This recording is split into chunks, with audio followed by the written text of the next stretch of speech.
What would you do if someone turned your quiet life into a battlefield over a single spiteful act? In the rolling hills of Montana, where the sky stretches endlessly and the air smells of pine and freedom, my ranch was my sanctuary. I'm Lucas Bennett, a third-generation rancher, and my 200 acres of land were more than just property, they were my legacy.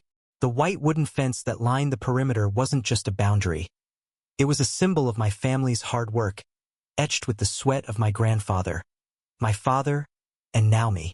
That fence gleamed under the summer sun, a quiet testament to order in a world that often felt chaotic. But then came Karen. Karen Whitaker moved into the neighboring property last spring, a sleek modern cabin that clashed with the rustic charm of our valley. She was a city transplant, a retired marketing executive with a sharp tongue and an even sharper sense of entitlement. From the moment she arrived, she made it clear she didn't belong. She complained about the smell of my cattle, the dust from my tractor, even the way my dog, Rusty, barked at dawn. "This is my peace now," she'd say, as if my ranch was an intruder on her idyllic fantasy. I tried to be neighborly, offered her fresh eggs, invited her to the town fair, but Karen only sneered, her eyes cold as the steel gate she slammed in my face. Started small. A snide comment here, a pointed glare there. Then, one morning in July, I woke to a sight that made my blood boil. My pristine fence, the one I'd repainted just last month, was defaced with neon spray paint, jagged words scrawled in pinks and greens. "Cowboy jerk," "move your cows," and worse, profanities I won't repeat. The graffiti stretched nearly a quarter mile. A garish wound across my land. Rusty growled at the mess, and I stood there, fists clenched, knowing exactly who was responsible. I confronted Karen that afternoon. She was lounging on her porch, sipping iced tea like nothing had happened. "You got proof?" she snapped, her voice dripping with defiance. Maybe it was kids. Maybe it was aliens. Her smirk was infuriating, but I held my temper. I'd learned long ago that people like Karen thrive on reaction. Instead, I called Sheriff Daniels, a friend of my father's, who took one look at the fence and shook his head. "This ain't kids, Lucas. This is personal." The investigation was swift.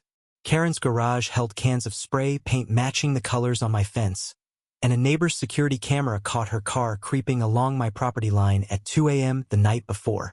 When the sheriff showed up at her door, Karen's smugness cracked. "It's just paint," she screamed as they cuffed her. "He's ruining my view with that ugly ranch." But vandalism wasn't a small crime in our county, especially when it targeted private property.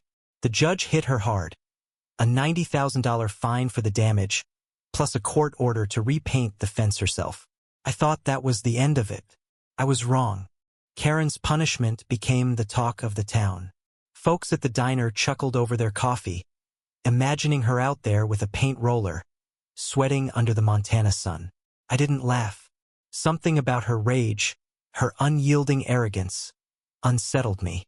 I'd seen plenty of stubborn folks, but Karen's eyes held a fire that wasn't just anger, it was obsession.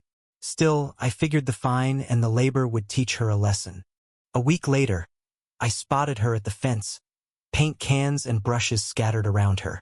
She worked alone, her blonde hair tied back, her designer clothes smudged with white paint. I almost felt sorry for her, almost. But then she saw me watching and spat. "This is your fault, Bennett. You'll regret this." Her words weren't a threat. They were a promise. I shook it off, told myself she was all bark. But that night, Rusty wouldn't stop pacing. His hackles raised like he sensed something I couldn't. Enter Clara, the twist I never saw coming. Clara was Karen's estranged daughter, a quiet woman in her 30s who showed up unannounced one evening. She knocked on my door, her eyes red from crying, and apologized for her mother. "She's always been like this," Clara said, her voice trembling. "She destroys everything she can't control." Clara had grown up under Karen's iron grip, her dreams of becoming an artist crushed by her mother's demands for perfection. She'd moved away years ago, but Karen's vandalism had pulled her back. "I'm here to help her fix this," Clara said. "And maybe fix her, too." Clara's arrival changed everything. She worked alongside her mother at the fence, not out of obligation but out of some fragile hope to mend their broken bond. I'd see them from my porch, Clara painting steadily while Karen muttered complaints.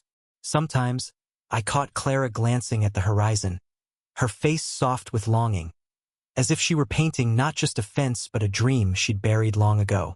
I started bringing them water, then sandwiches, then conversation. Clara was kind, thoughtful, everything her mother wasn't. She told me about her sketches, her love for the wildflowers that dotted my fields. For the first time in years, I felt a spark of something connection, maybe even hope. But Karen wasn't changing. If anything, the punishment fueled her resentment. One evening, as Clara and I talked by the fence, Karen exploded. "You're fraternizing with the enemy," she shouted, her brush dripping paint like blood. Clara tried to calm her, but Karen shoved her hard. Clara stumbled, her knee hitting a rock, and I caught her before she fell. That was the moment I saw it. Karen wasn't just angry. She was unraveling. The next morning, I found Clara alone at the fence, her hands shaking as she painted. "She's gone," she whispered. "She left last night. Said she'd rather lose everything than keep doing this." Karen had vanished, leaving Clara to finish the job and face the town's judgment.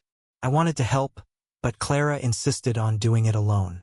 "This is my penance, too," she said, her voice heavy with guilt I didn't understand.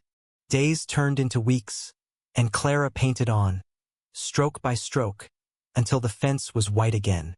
The town praised her, called her a hero for cleaning up her mother's mess.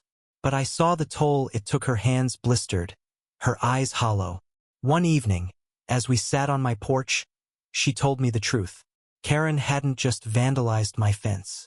Years ago, she destroyed Clara's art, burning her sketches in a fit of rage when Clara refused to follow her path.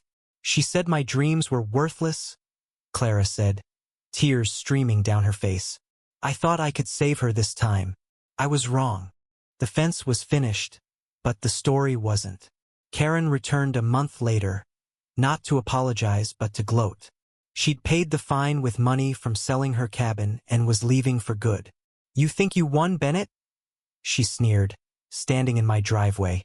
"You and Clara playing house while I'm the villain? You're all fools." She tossed a crumpled paper at my feet, a sketch of my ranch, drawn by Clara, with wildflowers blooming along the fence.